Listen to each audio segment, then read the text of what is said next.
अल्लाह पे ईमान है तो इस वीडियो को पूरी देखकर लाइक और सब्सक्राइब शेयर करके जाना। माह शाबान इस्लाम का बहुत ही मुकद्दस महीना है।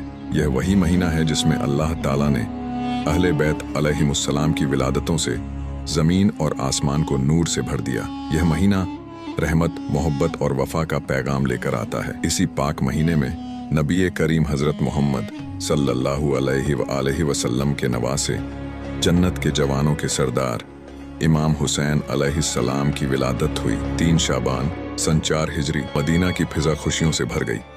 हज़रत फातिमा ज़हरा सलामुल्लाह अलैहा के घर एक ऐसा बच्चा पैदा हुआ जो क़यामत तक इंसानियत को जिंदा रखने वाला था। जब नबी करीम हज़रत मोहम्मद ने बच्चे को गोद में लिया तो आंखों से आंसू बहने लगे।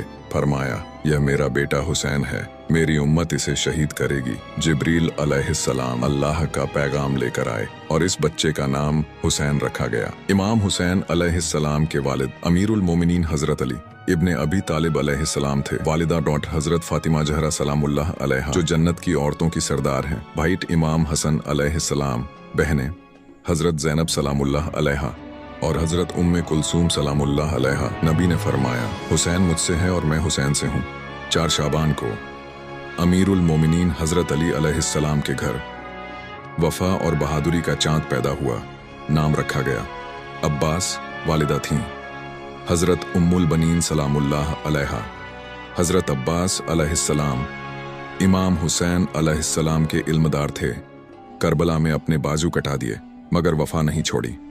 माह शाबान हमें सिखाता है, हुसैन जैसा सब्र, अब्बास जैसी वफा और अली अकबर जैसी कुर्बानी। अगर दिल में अहले बैत अलैहिमुस्सलाम की मोहब्बत हो तो जिंदगी खुद इबादत बन जाती है। या अल्लाह हमें इमाम हुसैन अलैहिस्सलाम के रास्ते पर चलने वाला बना। आमीन।